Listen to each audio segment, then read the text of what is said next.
Hello, hello. Hello. How are you doing? Good. What have you guys been up to? Last week was mostly making Triton VM faster. We were focusing on some maths and modifying instructions so as to do a bunch of things simultaneously or smarter. And we have a block explorer now that will be shipped pretty soon.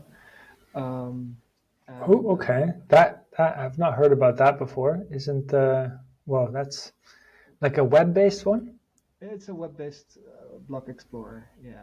Was that easy to make, or is this multiple I months in the actually making? don't know the details, but it was a couple of weeks in the making. Who made it? One of our anonymous contributors. Cool. Uh-huh. Um, That's a good sign. definitely. No, definitely. Um, yeah, but the nice killer feature is that there's not much to look up. I mean, you can look up your blocks and you can look up UTXOs, but you don't see any transactions because they're just not there. Oh, of course. So yeah, it is useful if you want to prove, hey, I paid this invoice that you sent me. Uh, by the way, this is the UTXO that completes this payment, and it hashes to this, and this hash is visible on the block explorer.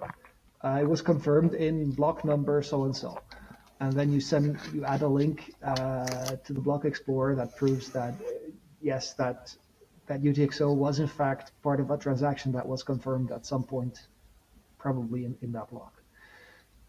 But where the funds came from, or where it went to, or which other parties were involved in that transaction, you don't have any insight into any of that.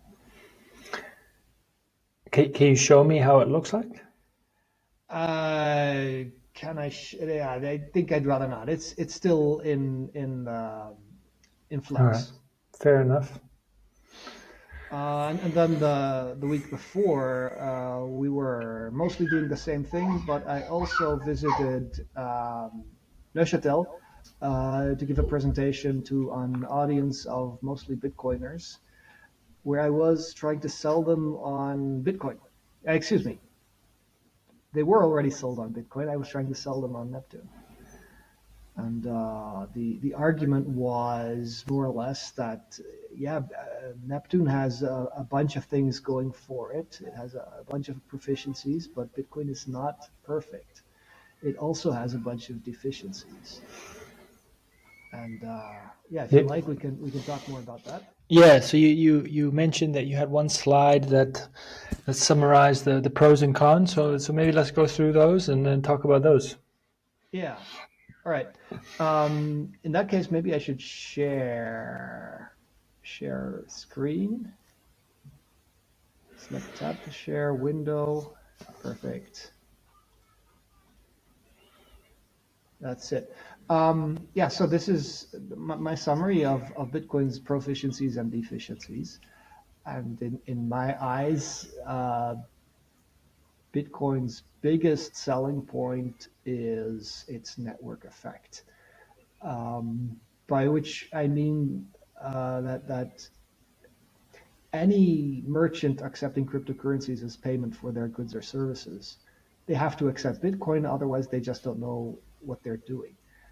Anybody who's exposed to cryptocurrencies in some way or form, they know about Bitcoin. Um, and all the other cryptocurrencies are second place or third place. They're optional, but Bitcoin is the must. Um, so it has the biggest network, and it's very, very difficult to compete with that network. Um, and that's speaking in favor of Bitcoin and against But all the other cryptocurrencies. it's you don't necessarily it's not necessarily one or the other, right? You could have like multiple networks. Someone could be both a Bitcoin and a Neptune user, right? The networks are not exclusionary, right? It's true. If you're on Bitcoin, that doesn't mean that you're barred from supporting Neptune. You do have scarce computing hardware, right? And so if you only have one core available, and you can either set it to work verifying the Bitcoin blockchain or set it to work verifying Solana, then you have to choose. But the way we architected Neptune is that basically you can choose Neptune and one of those options because it's next to no work to participate in the Neptune network. Um, I guess the challenge here for Neptune is since so few people know about it, why would you bother? And yeah, we have a couple of things up our sleeves, but it might be a little too early to talk about that. Um, the other second proficiency, I'd say, is that Bitcoin has decentralized operation. The participants, there are thousands, if not tens of thousands of Bitcoin participants that manage their nodes. And that basically makes it immune to subpoena or government counteraction pressure, or even non-governmental attack vectors.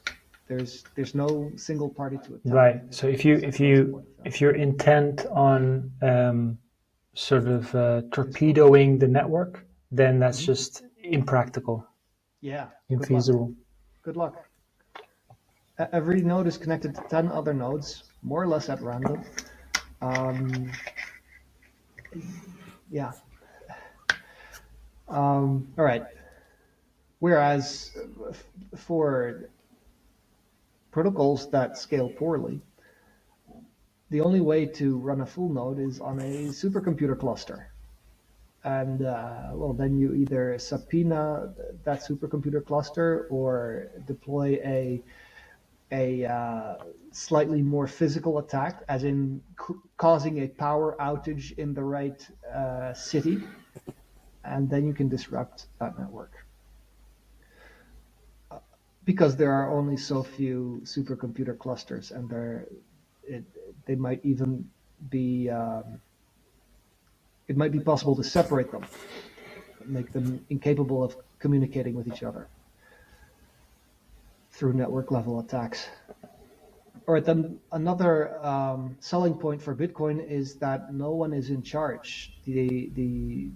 The means by which the protocol undergoes upgrades is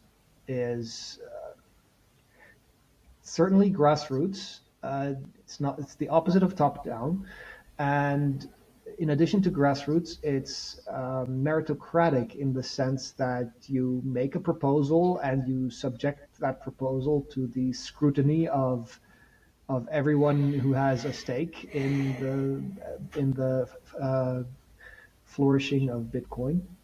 And if they find a problem with your proposal, they will comment, and your proposal will be rejected. And if nobody finds drawbacks on your proposal, then more likely than not, it will be accepted. Um, and I don't think of any other cryptocurrency comes close. Arguably, Monero comes close to this, but I think in every other case, you can identify parties or even one party that is basically the manager and the responsible person. As a side effect of So would that be in the case of Ethereum? Would that be the Ethereum Foundation, or what are you thinking?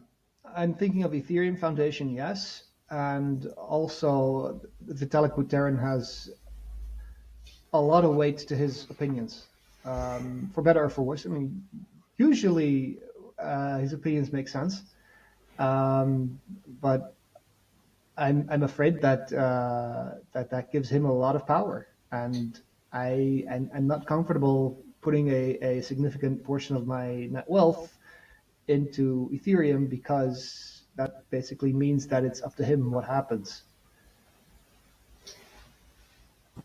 Mm-hmm.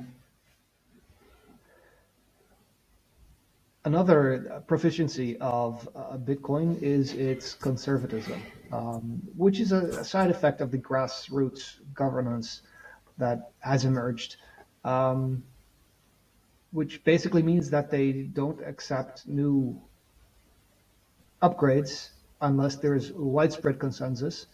And there can only be widespread consensus about the most conservative things. Anything controversial is basically impossible to integrate. Anything new and controversial, I should say, is basically impossible to integrate into Bitcoin. Um, Okay.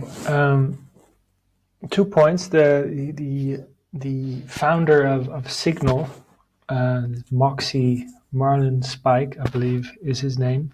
He has an interesting article where his core thesis is that decentralized systems they have trouble updating themselves because there are so many decentralized actors and it's hard to reach a consensus. So it's not necessarily, or perhaps it's not necessarily the consequences of the grassroots effect, but it's just an aspect of a decentralized software system.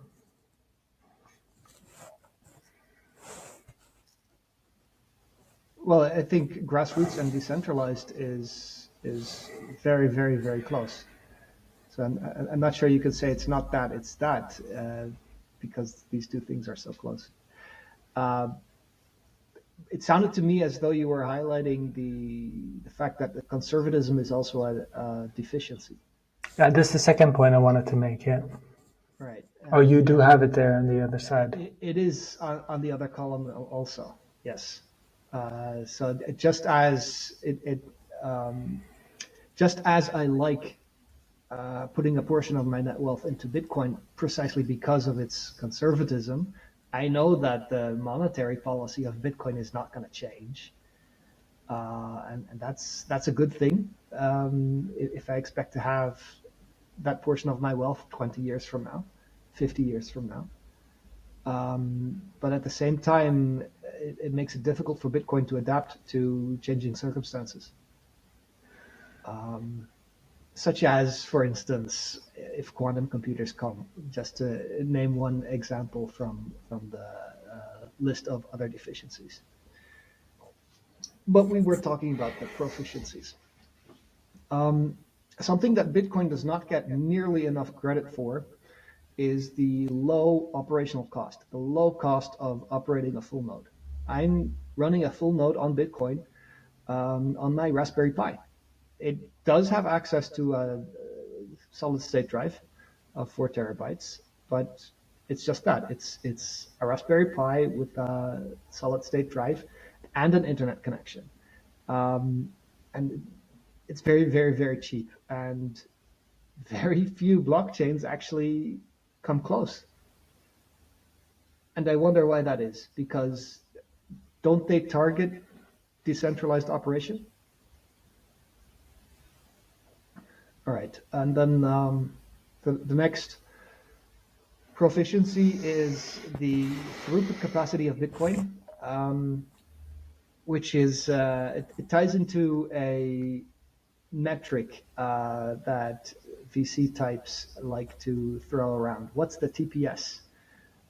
They simultaneously mix the metric and the unit. The metric is the transaction throughput, the unit is transactions per second.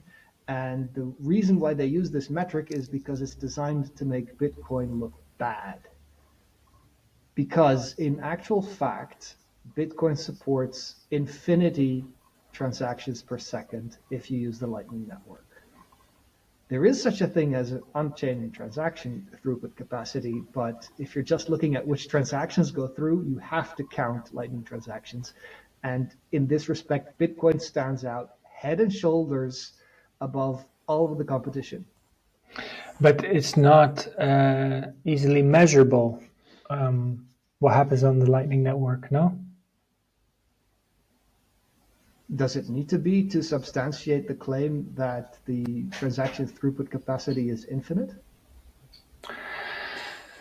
Well, if you look at it as, let's say, a KPI of the health of a system or the adoption, then it's useful to know in actuality um, how many TPS is being reached. It might be difficult to know what the current transaction throughput is, but my argument is about the throughput capacity.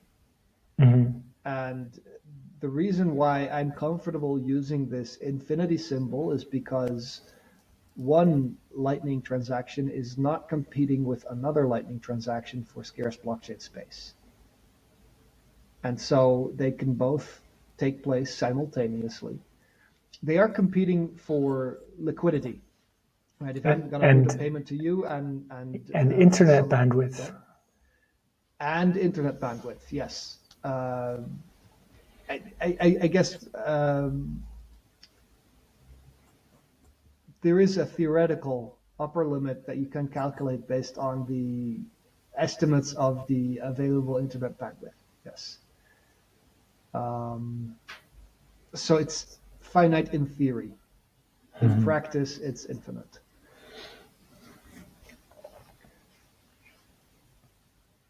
So I've never done a Lightning transaction. Are they instant? They are instant. You do have to find a route, and so sometimes it doesn't go through because you just don't have a route to wire your payment through. Mm-hmm. And sometimes you have to wait a bit before you can find a viable route.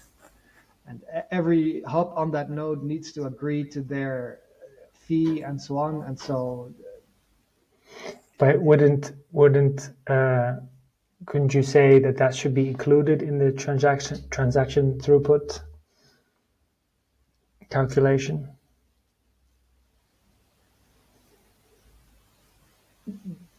the response time, or what is the time it takes for a transaction to complete? Um, yes, I guess. I think you're still thinking about what is it, transaction experience in practice, whereas the point remains that the theoretical limits are through the roof. Right? This root finding is currently a problem, but there's no fundamental obstacle towards improving this root finding algorithm and getting faster routes. And by the way, Lightning payments are already plenty fast. We're talking 1 millisecond instead of 15. Okay. Right, and then on the side of the deficiencies of Bitcoin, we have conservatism because it makes Bitcoin it makes it difficult to adopt new technologies to respond to changing circumstances. Because by and large, new technologies are controversial. I think the latest controversy is OpCat, which is a new operation in Bitcoin script, proposed operation in Bitcoin script, which would allow you to concatenate two strings. And the reason why it is controversial is because it would enable a whole family of new types of contracts, basically. And so even something as elementary as concatenation is considered controversial, um, let alone arbitrary complexity that you get in Ethereum's smart contracts. Um, and I do think that smart contracts are a benefit to the world. They're not just there to support CryptoKitties and NFTs and benefit VCs at the expense of retail investors. The reason why I think smart contracts can benefit humanity is because contracts are a natural extension of money. Money is the thing that settles debt. Debt is created when there is an imbalance of exchange, and exchanges have to be contractual. Um, or I guess spontaneous is the alternative, but if it's an imbalance of spontaneous exchanges, you don't incur a debt. And so these Right. contractual interactions are everywhere and they are inherently logical in nature. And so if blockchains are good for money, they should be good for contracts as well. I don't see a contradiction there. Maybe, but couldn't a transaction be seen as just a very simple contract? Absolutely. Absolutely. All right. That said, I'm not sure it's a good idea to use the blockchain as a universal broadcast mechanism. I think of the blockchain a little bit the court, uh, The what? Sorry. like the court, where The you court. go if you have a dispute. Um, by and large, most interactions, most contracts never make it to court, either because they were performed adequately by all parties involved, or else because it's just not worth disputing. Um, and so the court doesn't need to have the capacity to adjudicate every contract.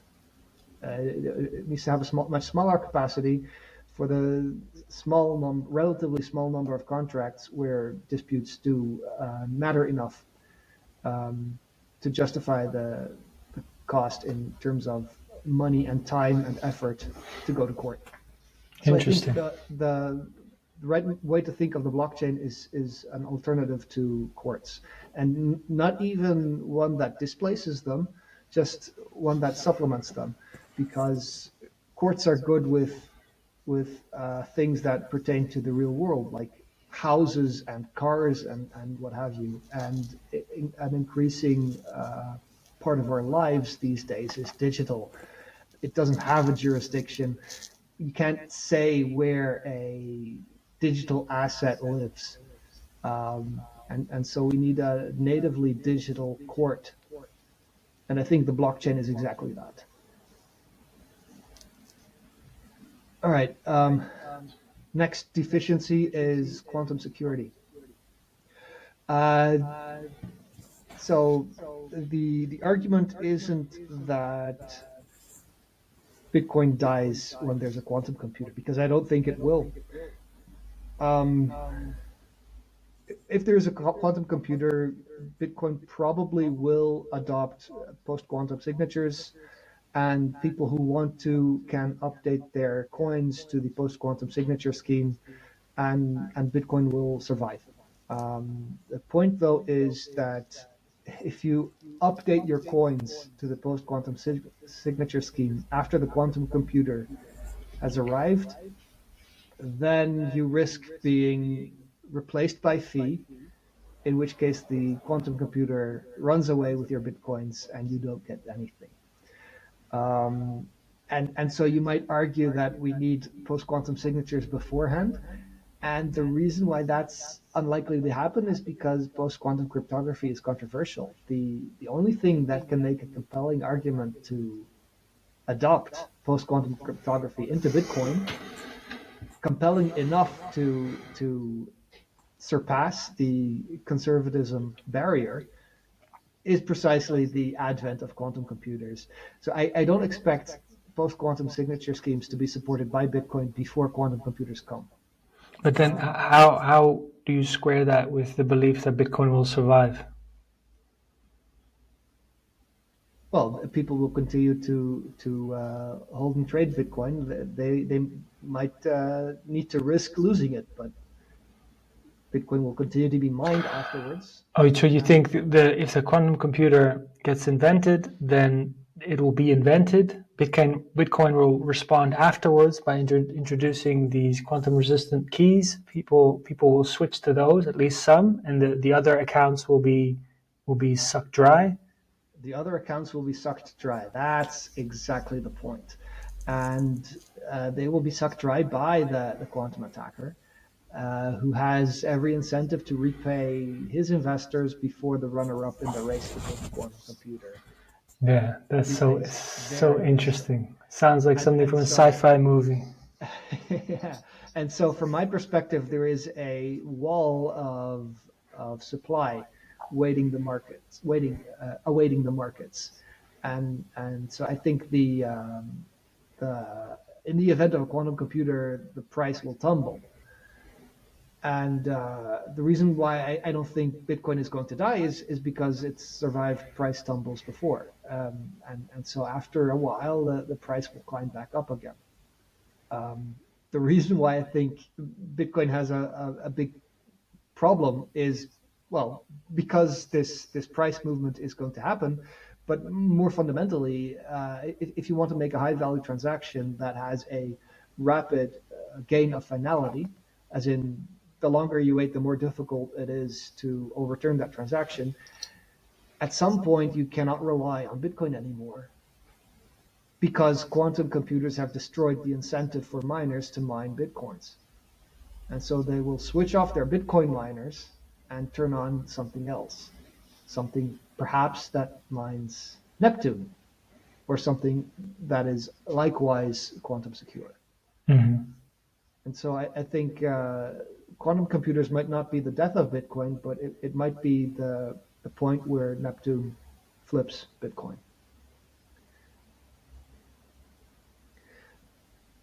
And then another deficiency is privacy.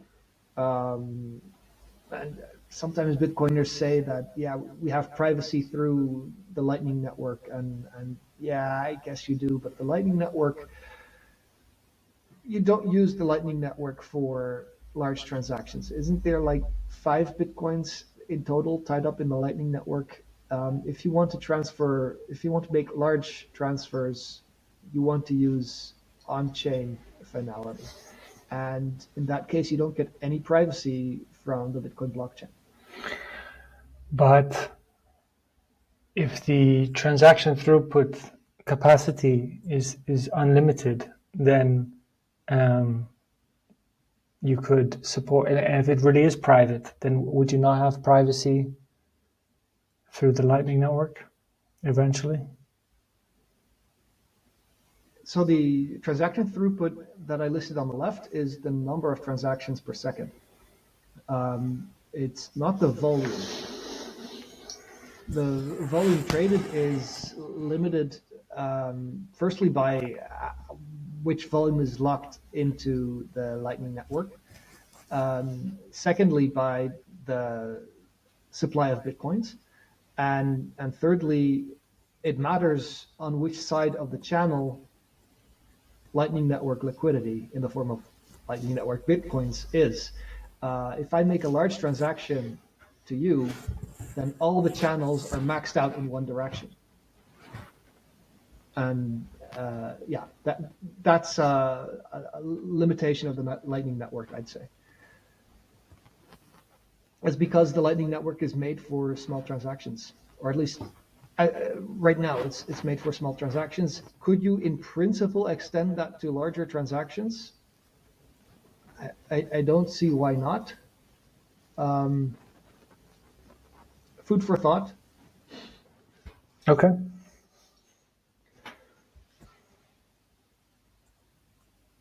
Right. And so we're taking a different approach.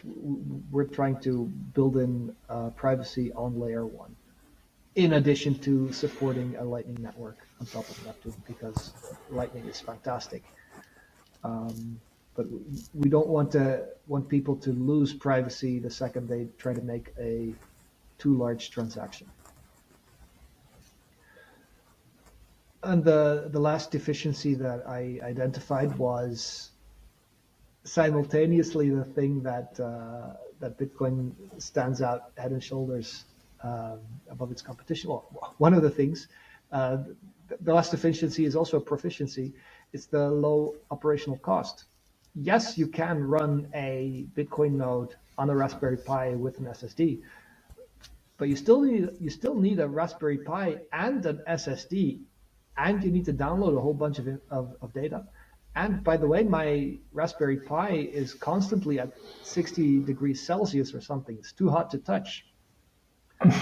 So while the low operational cost is a lot less than most competition, it has the potential to be a lot less still. And you can obviously only get there if you use snarks to verify um, consensus logic, which is something that I don't think many other cryptocurrencies offer. But Neptune does. should decentralized operation not also be a minus then, a deficiency? Because that low operational cost that Neptune offers would make it much easier to have a much higher degree of decentralized operation. No? I'd say decentralized operation is something that is it's a fact that describes a Bitcoin in the real world, and right now Neptune certainly doesn't have decentralized operation. We have two nodes in our testnet, and it's also something difficult to engineer. I mean, the thing that you can engineer is the low operational cost, but how do you get to decentralized operation? Well, that's when people voluntarily choose to run a node. You can make it as Fair cheap enough. as possible for them to run a node, but in the end, there's nothing you can do beyond making it as cheap as possible. But low operational cost is only a problem because it results in low level of decentralized operation. No? Yes. Yeah. So the best way you engineer decentralized operation is by shrinking the cost of operating. Hmm. There are other factors that come into play, right? You want to appeal to people's sense of charity and nobility, perhaps, because I'm effectively donating my Raspberry Pi and my SSD drive to the Bitcoin network because I think it's a cool project and I want it to succeed. And if I didn't feel as good about Bitcoin, I probably wouldn't have made that donation. And yeah, one of the things that could make me feel a lot worse about Bitcoin is if it had a large pre-mine, for instance. I would wonder, why am I contributing to someone else's bags? Yeah. But if I understand the vision for Neptune correctly, though, I can imagine that once its mainnet is rolled out and there's a bunch of people using it, because of that super low operational cost, you have so many more full nodes, like orders of magnitude more full nodes, and we'll be looking at back at Bitcoin and just be like, whoa, like how did we consider 100,000 nodes decentralized? You need to be at least have like tens of millions. It's possible that it takes that evolution, but I think it will be difficult to get more nodes than enthusiasts. It will be difficult to get more nodes than people. And yeah, you can make it cheap for the hardware to adopt Neptune, but convincing people is a different task altogether.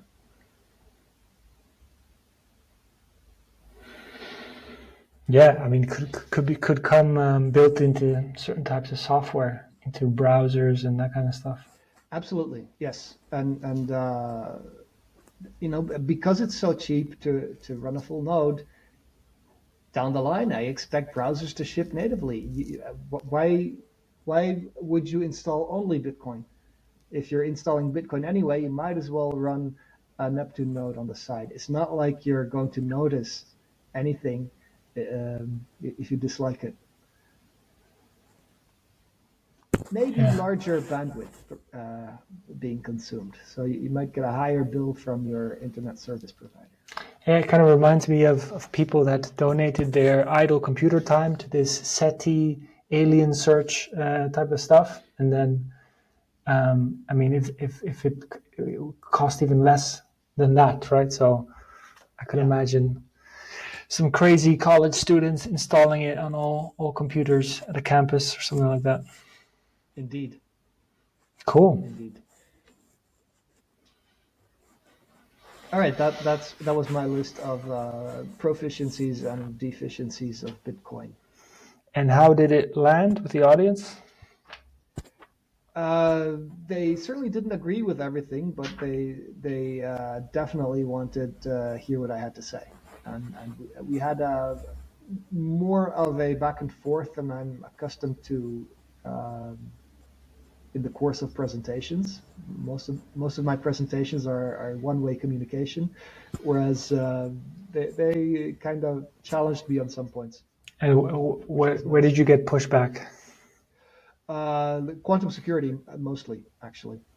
Uh, because well, one of the points was that the world in which quantum computers come is a good world, and so we shouldn't be afraid of quantum computers because they will be able to solve protein folding problems and simulate other molecules and maybe one day cure cancer. Um, and Which you agree with? which I certainly agree with. Another argument was But that how's that an argument? It's a non sequitur. I kind of think it's a non sequitur also, but it doesn't. It is more or less the argument that was made. Okay. But another argument was that it will cost a lot to build quantum computers, and those investors don't want to sell Bitcoin below the price at which they make profit. And so, yes, with a quantum computer, you can collect all these Bitcoin bounties. Hooray! But then what do you do with them? You're not going to sell them cheaply um, because because you need to repay your investors the same, at least the same amount, and hopefully more than they put in. So in other words, it'll the accounts will get sucked dry, but the price won't collapse, or what? Yeah. Okay. Interesting. Okay. Cool. Any closing remarks? No, I think that's it. All right. Cool. So speak to you next week. Speak to you next week. Take care. Take care.